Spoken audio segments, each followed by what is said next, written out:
is a vital thing that we absolutely must have. People make much more revenue after they have a good customer avatar. Josip Belina is a funnel genius. He has made our clients over $33 million through his strategies. He's developed systems that have cut copywriting time in half and made this into a straightforward system that anyone can follow. I don't think that I could even imagine trying to do any copywriting without a proper customer avatar. And I think the fact that people are trying to do copywriting without a customer avatar is absolutely insane. Hello, and welcome to the Art of Selling Online Courses. We're here to share winning strategies and secret hacks from top performers in the online course industry. My name is John Ainsworth, and today's guest is Josip Belina. We are going to be talking about an absolutely vital tool that we use with all of our clients. Without this, we wouldn't be able to do copywriting effectively for anybody. We're going to cover what it is, why it matters, how to use it, how to create it. Josip, welcome to the show. Happy to be here. So, what is this amazing tool, this vital thing that we absolutely must have? Yeah, we had to hype it up. It's the customer avatar. Something that a lot of people think that they have it, but don't really have it. So basically, a data-based representation of your ideal customer. You'll often hear people call it the buyer's persona. So it includes stuff like demographic information, age, location, income, stuff like that. But it really goes much deeper by focusing on psychographics, attitudes, beliefs, challenges, goals, buying behavior. That's basically the main thing we are after. So why is it so important? Why does this matter so much? Yeah, so it might sound boring to most people, but it really isn't, because it's like the step zero in your marketing efforts, more or less. So it's important to understand who you are talking to. So you need to be able to speak their language, basically. So you need to be able to address the biggest pain point, an objection that your audience has, or create a product or a service that solves that person's needs. A lot of people, when they have a big following and they're starting out with course sales, they just think of an idea, this might work, and then just build it. You have to understand what your audience wants before you start servicing that audience. So not creating stuff randomly, but actually with intent. Okay, so for product creation, it's vital because you have to make sure you're actually creating stuff that is what your audience wants, not what you think they want or what you want them to want or something like that. Where else is it helpful? Direct communication. It allows people to feel heard. So if you can attack their pain points and crush their objections. It basically shows people that you understand them, which is a very important step in sales. But for you, it allows you as a business owner to have better targeting. Clear customer avatar helps you basically create marketing strategies that speak directly to the people that are most likely to buy. Your messaging is stronger. You are more efficient with just budget allocation and resources that you have. For example, for us, ever since we've introduced a proper way of creating a customer avatar, our copywriting time got cut in half.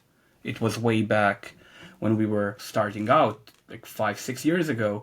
But that was one of the key moments in our copywriting journey. And it also allows you for a more consistent brand experience. You know, your sales team, marketing team, product team, if you are that one person, basically everything that you do is going to be more aligned with what you're trying to do. So you're consistent. It's very important to have consistent messaging across channels. I don't think that I could even imagine trying to do any copywriting without a proper customer avatar. And I think the fact that people are trying to do copywriting without a customer avatar is absolutely insane. And people are doing this because like, oh, I know my audience, so I've kind of got it in my head. It's like, you don't. Don't lie to yourself. Stop lying. Stop trying to talk yourself into believing that you just have all this information in your head because you've talked to a bunch of customers. You need to well, first of all, you need to have it written down. But secondly, you need to have actually done the research. Because there's a bunch of times we've found out people were wrong, haven't we? About like who their audience was, who they thought their audience was, and then who their actual audience was not the same person. Yeah, wrong or partly incorrect. I'm yet to do an audit where after we do a customer avatar, the client is like, yeah, that's exactly what I thought would happen. They always learn something. Okay, so it is vital. You should absolutely trust us that it is vital, because it's something that we use consistently in the copywriting that we do for clients, the stuff that we help our consultancy clients use, and it makes a massive difference. People make much more revenue after they have a good customer avatar in place. It also helps with product creation. It also helps with marketing strategy. It's all of these things. Absolutely essential. We're going to cover in this episode how to create a customer avatar, all the steps to it.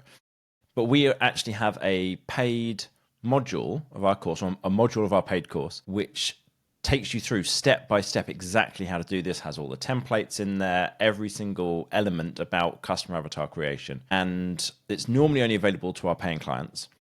But if you want to get access to it for free, then email me, john@datadrivenmarketing.co. That's John, John, @datadrivenmarketing.co.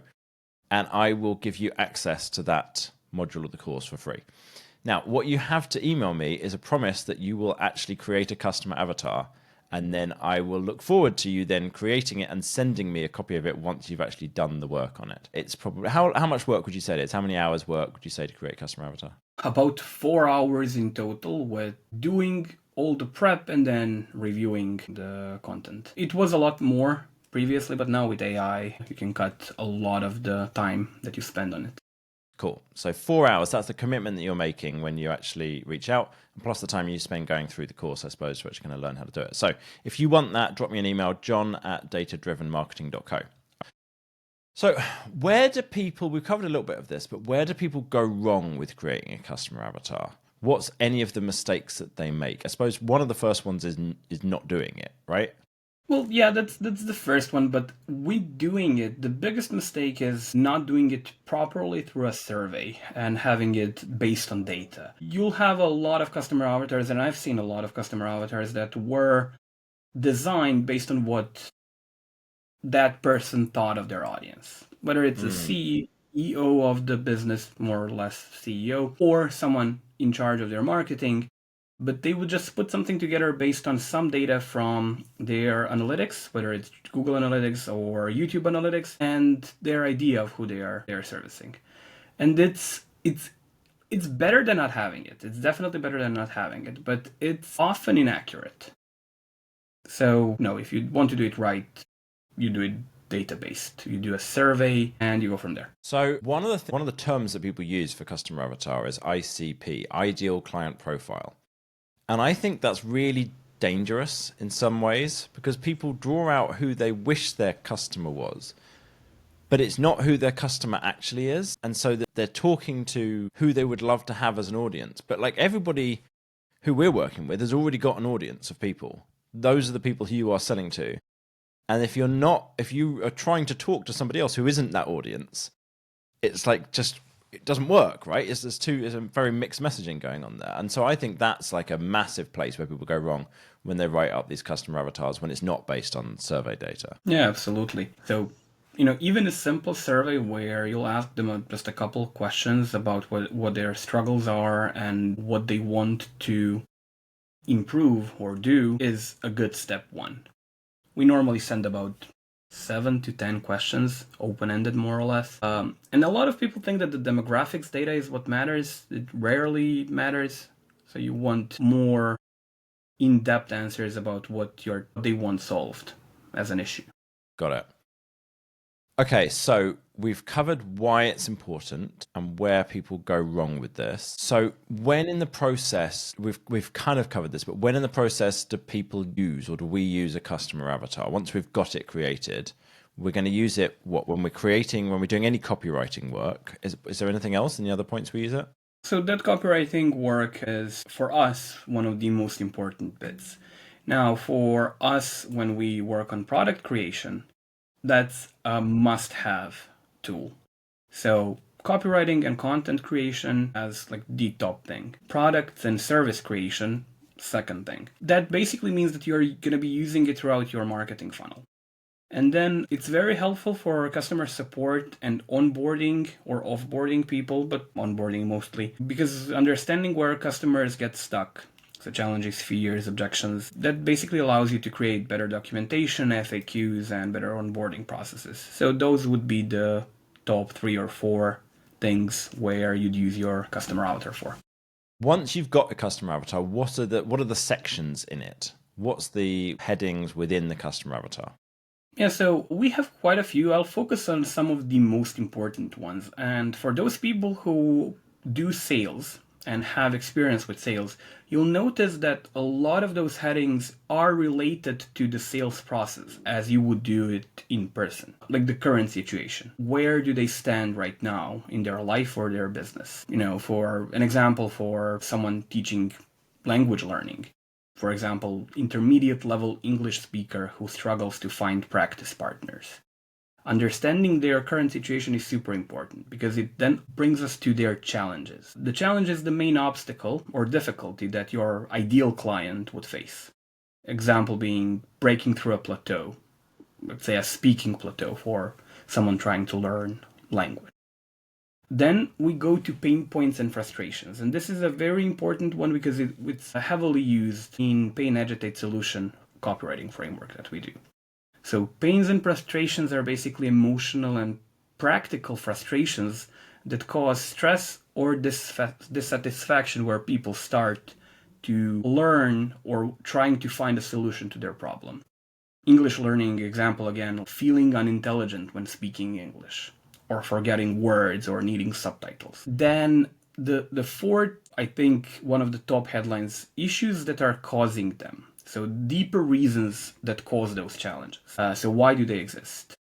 It's always 3 things that people struggle with: money, time, and then something else. So figuring out what is that something else thing that people struggle with. Maybe lack of time, fear of judgment, again, example for someone who would want to learn a language. And then we move into what they want to achieve. We have goals and desires. So what do they want? Where do they want to be in the future? Speaking fluently, for example. And then what their values are. So what do they care about on a deeper level? Personal, cultural, social. For example, English, that's a universal language, so someone loves to travel, they want to be able to speak and communicate with more people. Then we need to figure out what the objections are, being the reasons why someone would hesitate to get your product. Again, time, money, something else that's causing that. Then we have something that we call a role in the buying process. Are they a sole decision maker? Do they need approval from someone? Mostly if you are focusing on B2C, it's them. But do they need approval from their spouse maybe, or a business partner? So sometimes you need to talk to them directly, sometimes you need to talk to the whole family. One of the important bits also is the before and after grid, which would be a visual or textual comparison of their life before they get a product and then after they get it. Super important to survey people that haven't bought stuff from you and people that have bought stuff from you, because that way you can then transition what's going to happen if you don't get the product versus what's going to happen when you do get a product. And the key thing are the words and phrases to use. It helps us to create something that we call customer language document. Are there words that you want to avoid? Are they words that you want to use? You're never going to use something like stupid or nervous if you are teaching a language, but maybe your audience wants to those words. So you're not sure. You need to figure out how do they express themselves. So those would be like the top 10 things. No, it's a lot, so I assume some people will want to rewatch this or just message John to get the template. Yeah, I think that customer language document is one that people just don't even realize how mind-bogglingly powerful that is if you've never done it, if you've never had it. Because it's it's a document where you include all the words that your audience actually uses. So how did they explain this problem when they were talking about it? How do they explain what their end desired state is?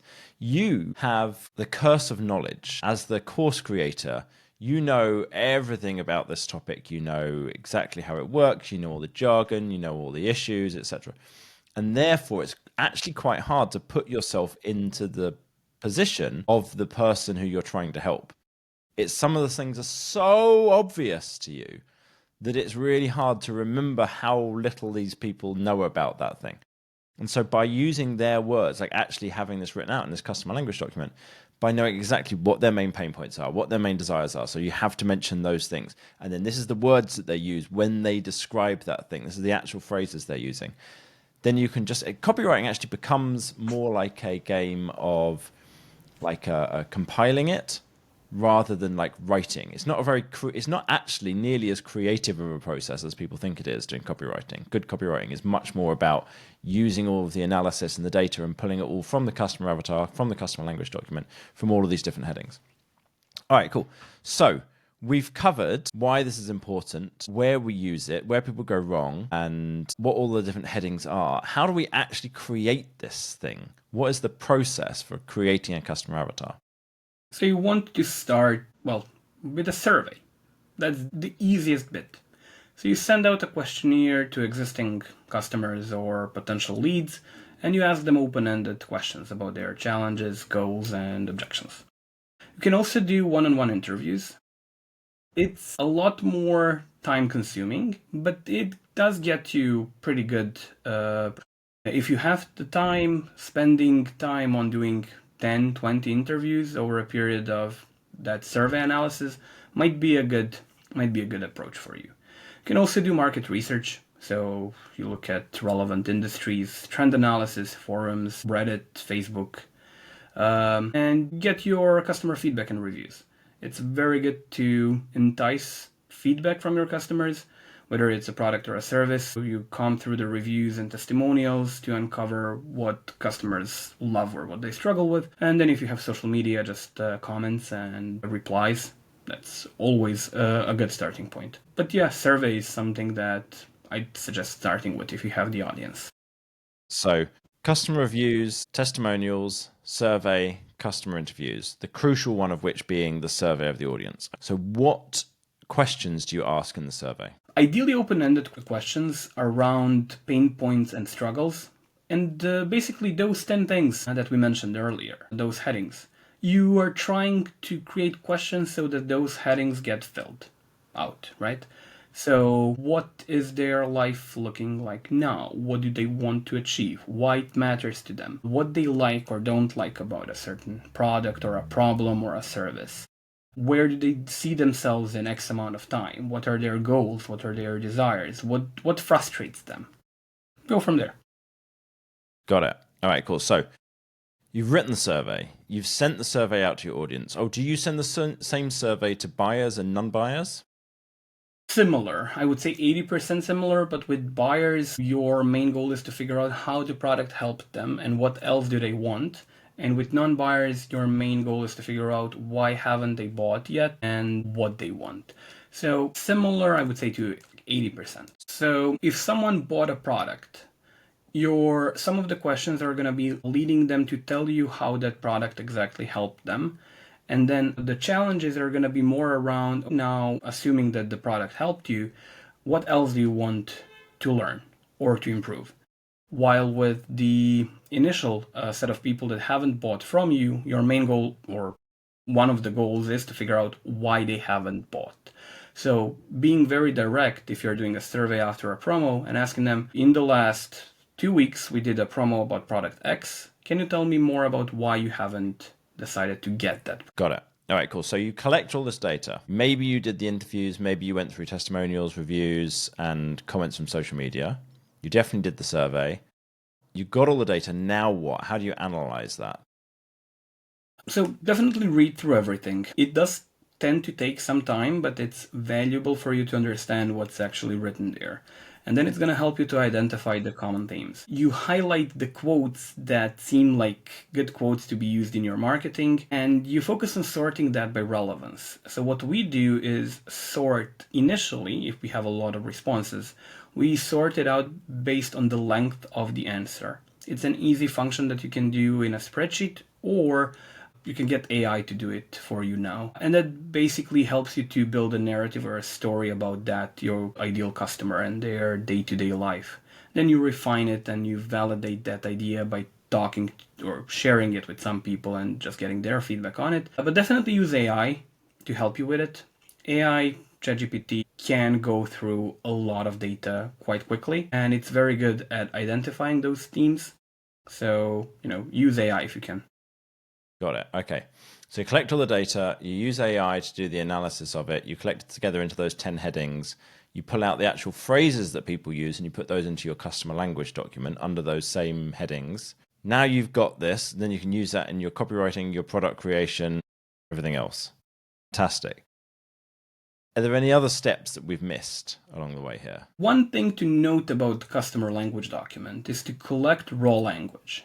So don't try to change it, don't try to make it sound nicer. Just use what your audience tells you.